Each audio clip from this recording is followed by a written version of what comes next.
Swedenborg. Try to get as much done as we can today. I have to go to court today. I got a speeding ticket. So I'm going to try to fight it because I don't think I deserve that ticket.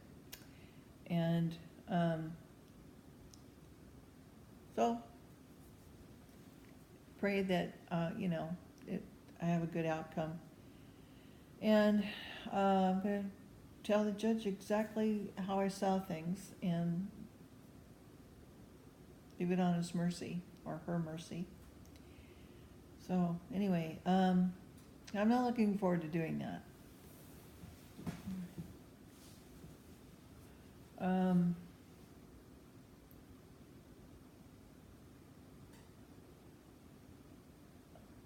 I'm just looking at the fact that, this, what's going on here with Syria and what President Trump is going to hopefully do about it.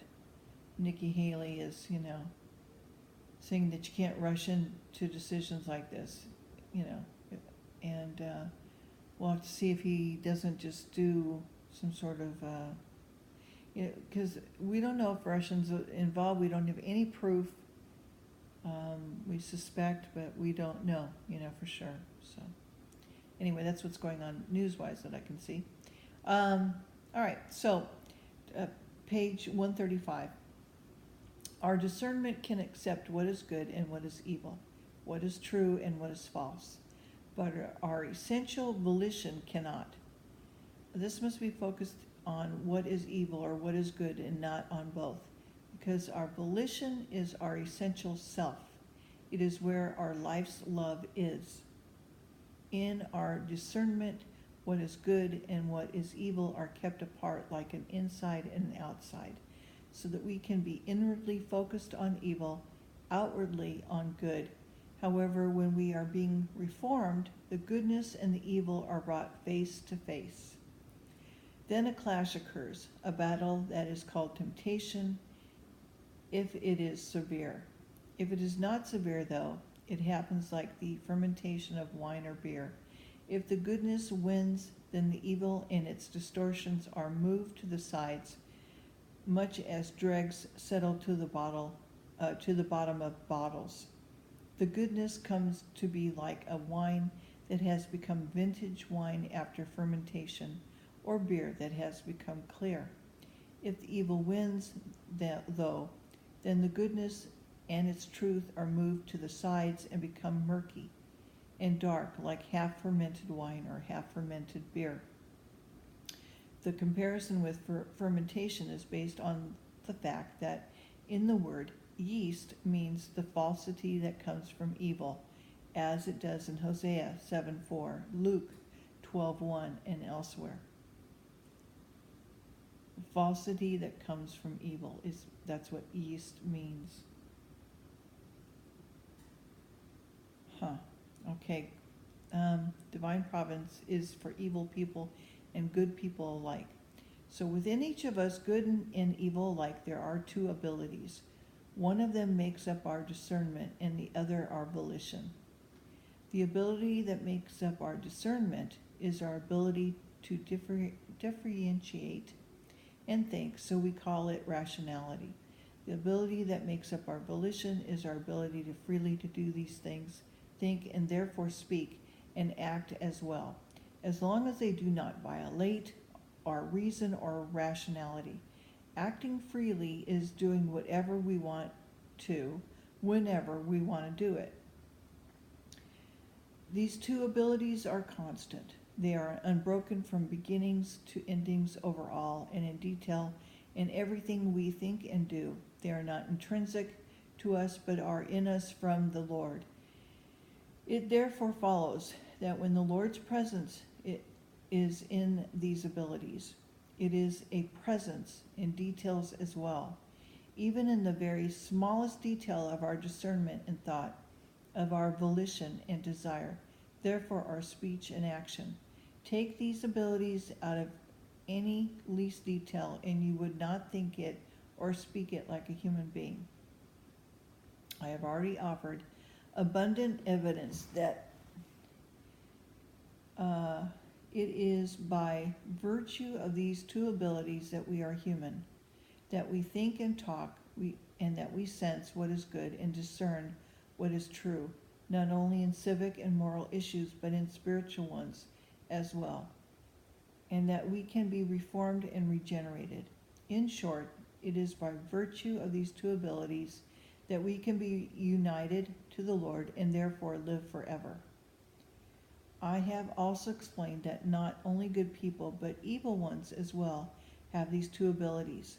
Since these abilities are given us by the Lord, we are not to claim them as our own. Right. We're not to claim anything divine as our own either, though sometimes divine can be attached to us so that it seems to be ours. Since this divine gift to us is in the smallest detail of our nature, it follows that the Lord is in control of the smallest details in evil people as well as in good people, and the Lord's control is in what we call divine providence.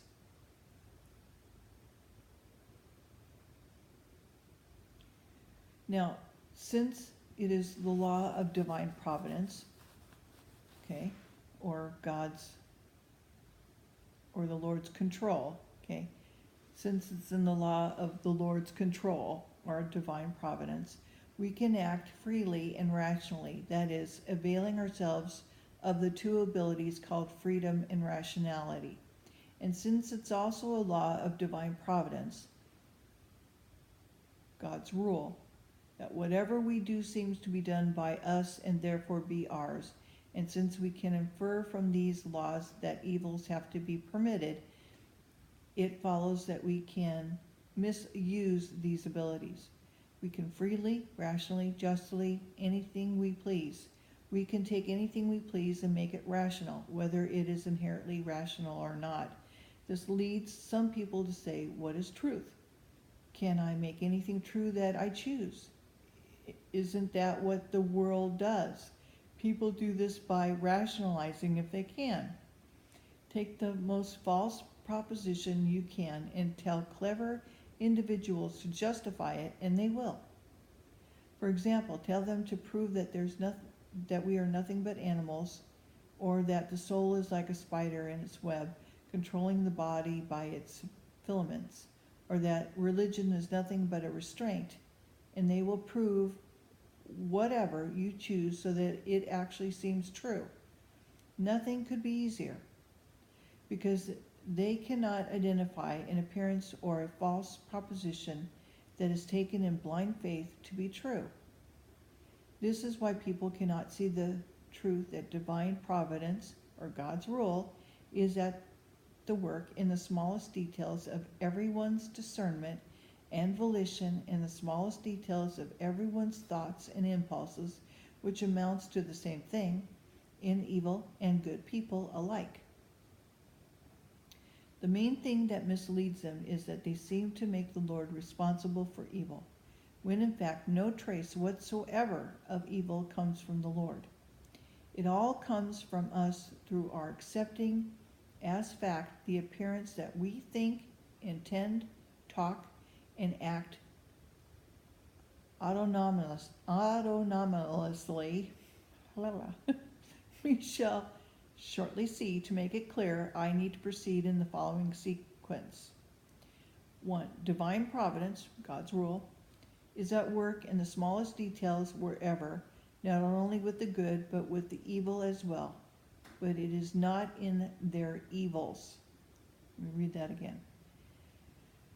God's rule, or divine providence, is at work in the smallest details everywhere, not only with the good, but with the evil as well. But it is not in their evils.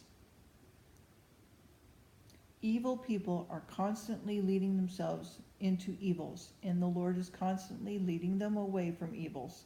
The Lord cannot fully lead evil people away from their evils and guide them into what is good as long as they believe that their own intelligence is everything and that divine providence is nothing, or God's rule is nothing.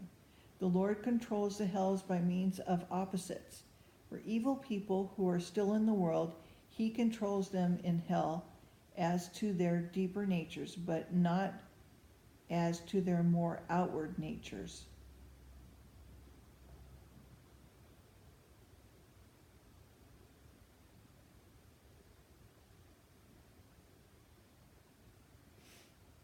Divine providence is at work in the smallest details everywhere, not only with the good but with the evil as well, but not in their evil. So I've already explained that the divine providence is the smallest detail of our thoughts and desires, which means that we cannot think or intend anything on our own. Everything that we think and intend, and therefore everything we say and do, is the result of an inflow. If it is good, something is flowing in from heaven. If it's bad, something is flowing in from hell. In other words, if it is good, it's flowing in from the Lord. If it's bad, it's flowing in from our own sense of self-importance. I do realize, though, that all this is hard to grasp because it differentiates between what flows in from heaven or from the Lord and what flows in from hell or from our own sense of self-importance.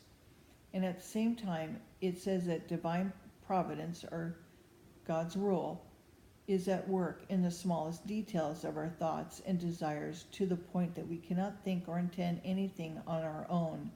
And since I'm saying that we can think and intend from hell or from our sense of self-importance, there seems to be a contradiction.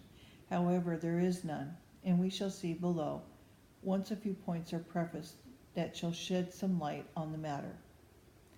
All of heaven's angels admit that no one can originate a thought, that all thinking comes from the Lord, while all the spirits of hell claim that thought cannot originate in anyone but themselves. Actually, these spirits have been shown any number of times that none of them are originating their own thoughts, that they cannot, that it is all flowing in, but to no effect. They are unwilling to accept it.